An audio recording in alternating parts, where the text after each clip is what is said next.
কিভাবে পিঠাগুলো বানায় যদি দেখতে হয় সম্পূর্ণ ভিডিও দেখুন। চলেন যাই ওখানে আবার সে ঘুরায় সেই সার।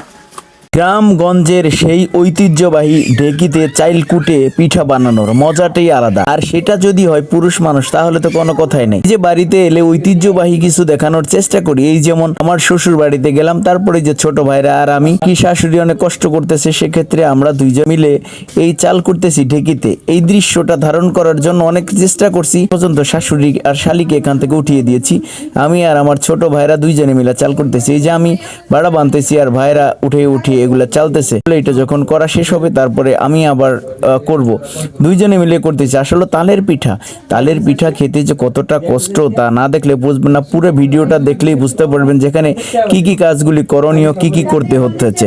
তো প্রথমত আমরা এখানে তালের পিঠা কোটার জন্য ঢেকিতে চাল করতেছি। এটা এখন আমার ভাইরা, আমি হরান হয়ে গেছি, ভাইরা করতেছে, আমি এবার ওলাই দিতেছি। আসলে এটা অনেক কষ্ট, মহিলারা করেছে অনেকটা কষ্ট। আর সাধারণত ঢেকি ঘর যেগুলো এরকমই থাকে, রান্নাঘরের দৃশ্যপট আর এত সুন্দর কি করে হবে বলেন। তাও তারপরও যাক মোটামুটি একটু ভালোই। যাই হোক, আমরা তালের পিঠা খেতে মন চাইছে আর আমি আসলে এই বাড়িতে তালের পিঠা খাওয়াই আমার শাশুড়ি, বিভিন্ন রকমের পিঠা আটা খাই। আচ্ছা যাই হোক, এখন দেখেন আমার পাড়া বান্না শেষ, তারপরে এগুলো চালের গুঁড়ি সুন্দর করে চালতেছি।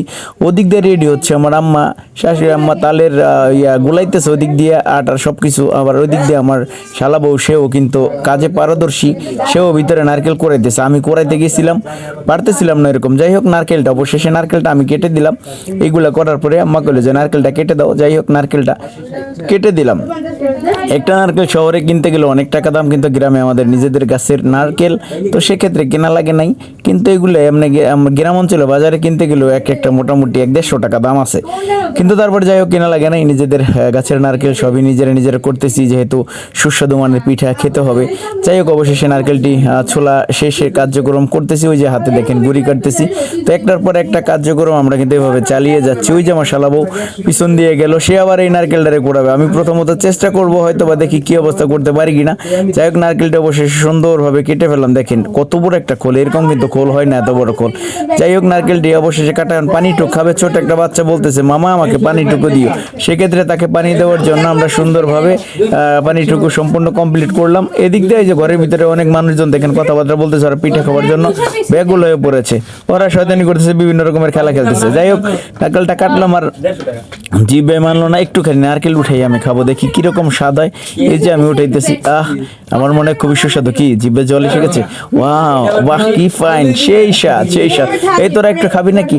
না, পোলাপান খেলার কাজে ব্যস্ত আছে, ওরা খাবে না। যাই হোক, অবশেষে আমি কোরানোর সৃষ্টি করলাম, কিন্তু এখানে তেমন একটা কোরানো যাইতেছে না। ওদের কথার জন্য ভালো করে ভয়েসটাও দিতে পারতেছি না, আসলে মাথাটা নষ্ট হয়ে গেছে, কিছু করার নাই। তারপরও এখানে দেখাইতেছে, কারণ অনেক মানুষের মধ্যে পিঠা খাবে সেজন্য আর কি। যাই হোক, আমি এটা দিয়ে দিলাম। পরে আবার তালটা ধরলাম, এই তালটাই আম্মা গোলাবে। এই তালটা দিয়ে আরেকটা তাল ইতিমধ্যে গুলিয়ে ফেলছে।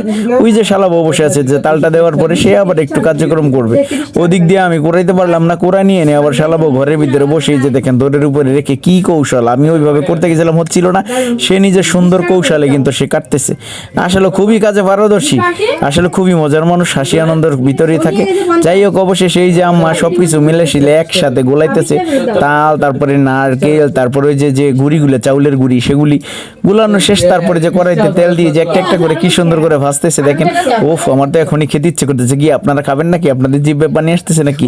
ওয়াও, ভেরি বিউটিফুল, কি সুন্দর সেন্ট বের হচ্ছে, আর খেলে তো কথাই নাই, অন্যরকম। এদিক দিয়ে আমার মেয়ে মুচকি হাসি দিতেছে ওদিক দিয়ে। এই যে হয়ে গেল আমাদের অবশেষে পিঠা বানানো। এই নেন, খাবেন। এগুলো কি? এগুলো যে খাঁটি তালের পিঠা, যে তালটা দেখাইলাম একটু আগে, এই তালের পিঠা বানাইতেছে কত কষ্ট, মানে না দেখলে মানে আপনারা বুঝতে পারবেন না। ডেকি হইতে পারান হইতে চালা হইতে কত কিছু যে করা লাগে এই পিঠা। খাই সেই সুস্বাদু, না খাইলে বুঝবেন না যে মর্মতা কি। যদি